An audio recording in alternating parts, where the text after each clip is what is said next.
Pemirsa, medannya susah banget. Tanahnya itu berlumpur, sepatu saya aja sampai nyangkut tadi. Dan terlebih lagi harus ngikutin langkah kaki kuda.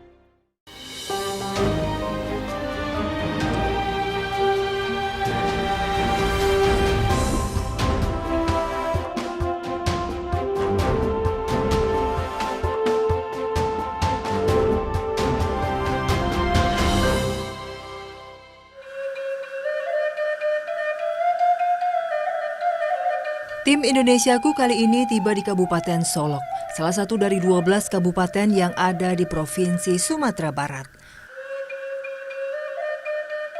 Bertahun-tahun sudah, Solok menyandang predikat kabupaten tertinggal. Kabar baiknya, tahun 2014 Kabupaten Solok dinyatakan lepas dari status kabupaten tertinggal, tapi tidak demikian dengan beberapa daerah di kota ini.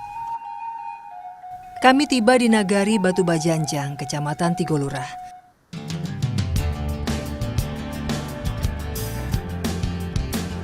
Mobil biasa tidak bisa menembus jalan ke Nagari Garabagdata.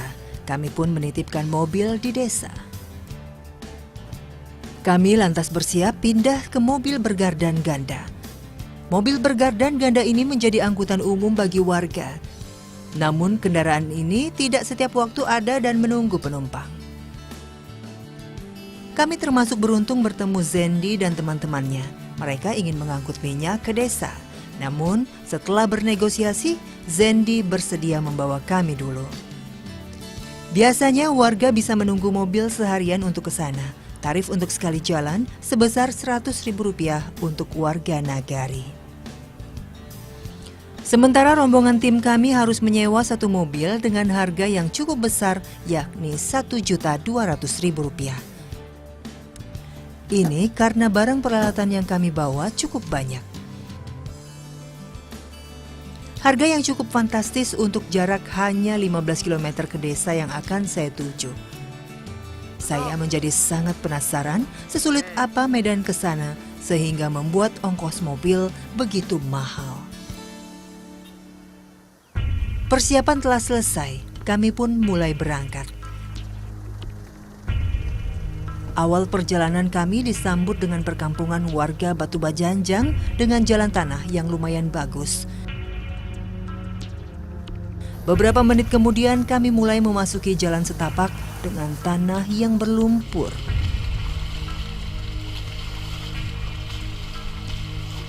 Belum ada 10 menit melaju, mobil terjebak jalan tanah yang liat.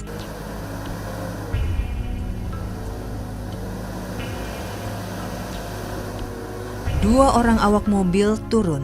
Mereka langsung menyingkirkan tanah yang menghalangi ban mobil. Bolak-balik di jalan seperti ini memang tidak bisa sendiri. Sopir harus membawa rekan minimal 2 orang. Di saat sopir mobil berusaha mengatur pedal dan gas, rekannya mengatur jalan agar bisa dilalui. Selihai apapun mengendarai, tidak ada yang berani jika sendiri atau berdua di jalan ini.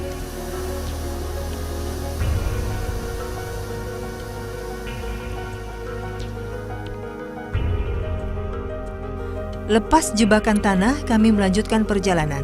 Rupanya rintangan tadi baru awal saja bagi kami.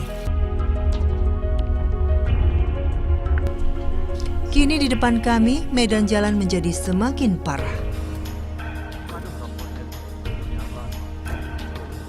Tak berapa lama kami mendapati rombongan mobil di depan kami.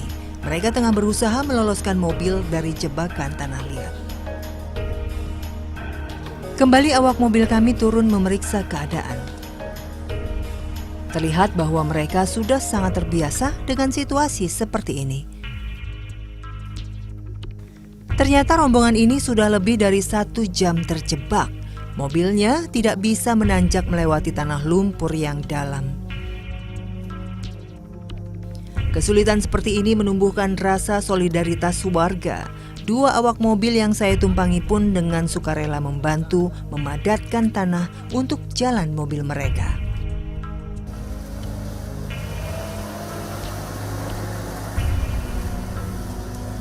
Akhirnya mobil mereka pun bisa melaju kembali. Sudah tidak terhitung berapa kali kami harus terhenti karena mobil terjebak. tantangan demi tantangan pun kami lewati.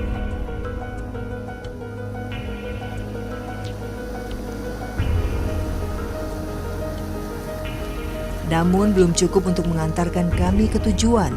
Kami masih harus melewati tanjakan yang berbelok tajam. Tanjakan ini merupakan ujian tersulit bagi semua pelintas jalan ini.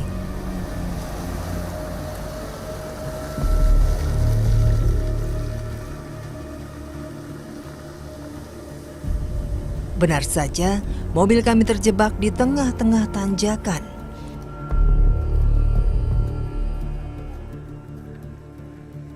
Kali ini banyak yang membantu. Penumpang mobil yang tadi kami tolong sekarang turun tangan.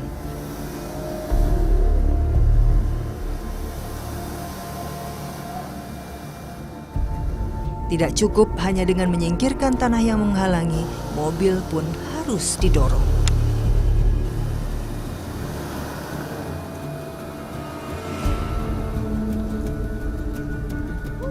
Namun sepertinya membutuhkan usaha lebih untuk membantu mobil yang lain.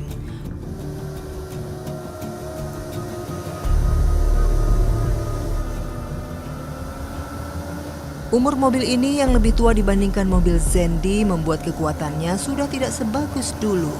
Ditambah beban bawaan yang lebih berat dari mobil yang saya tumpangi.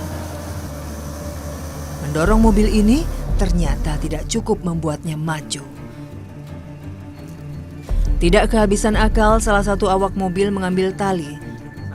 Dengan cepat, tali dipasangkan dan kami pun bekerja sama menarik mobil.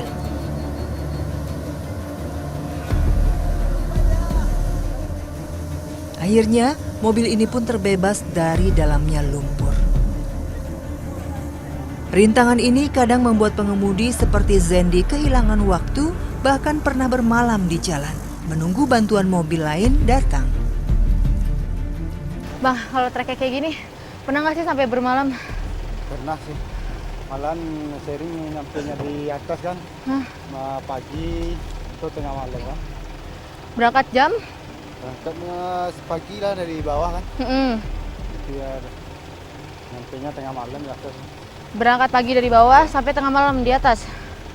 Wow. Terus pernah nggak sih ada kejadian-kejadian kecelakaan gitu?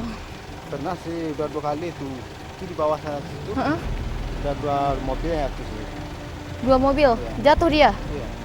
Itu ke jurang? Iya, itu ke jurang rumah.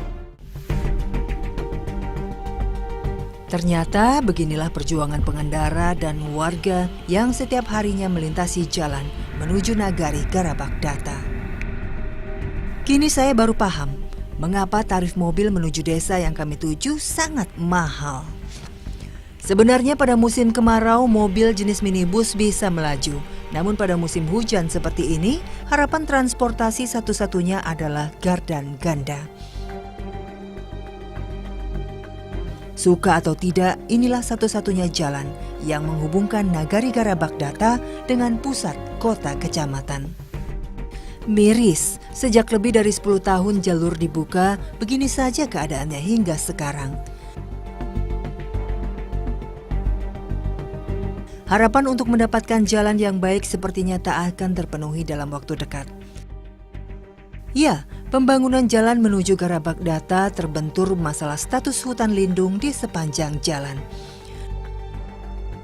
Hampir 3% dari luas wilayah Provinsi Sumatera Barat memang merupakan kawasan hutan lindung. Kawasan hutan lindung harus terjamin kealamiannya dan steril dari modernitas. Ini menjadi persoalan yang sangat pelik. Setelah lebih dari 5 jam perjalanan, kami pun sampai di desa. Secara geografis, Nagari Garabagdata berada pada ketinggian 720 meter di atas permukaan laut. Sebenarnya alam di sekitar memiliki pesona yang sangat luar biasa. Lebatnya hutan di sekeliling seakan melindungi desa dari hiruk-pikuk perkotaan. Garabagdata dikelilingi Bukit Tunduk, Bukit Panco, Gunung Anjing, dan Gunung Singgirya. Inilah yang membuat udara di sini sangat sejuk, jauh dari polusi. Garabak Data merupakan sebuah desa yang dibagi menjadi 3 dusun. Dusun Garabak, Dusun Data, dan Dusun Batu Balai.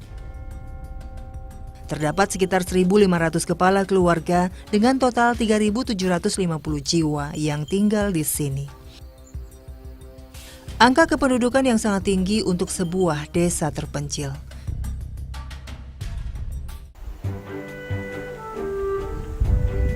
Kali ini saya bertemu dengan salah satu petani yang akan membawa hasil panennya keluar dusun.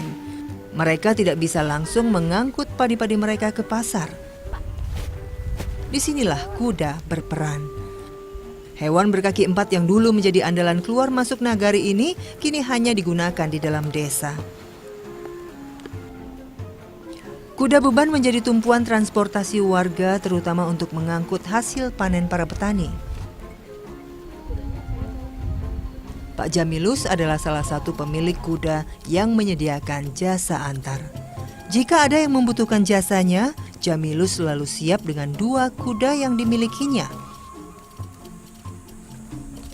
Setelah memuat hasil panen di kantong bawaan kuda, padi pun siap diantar.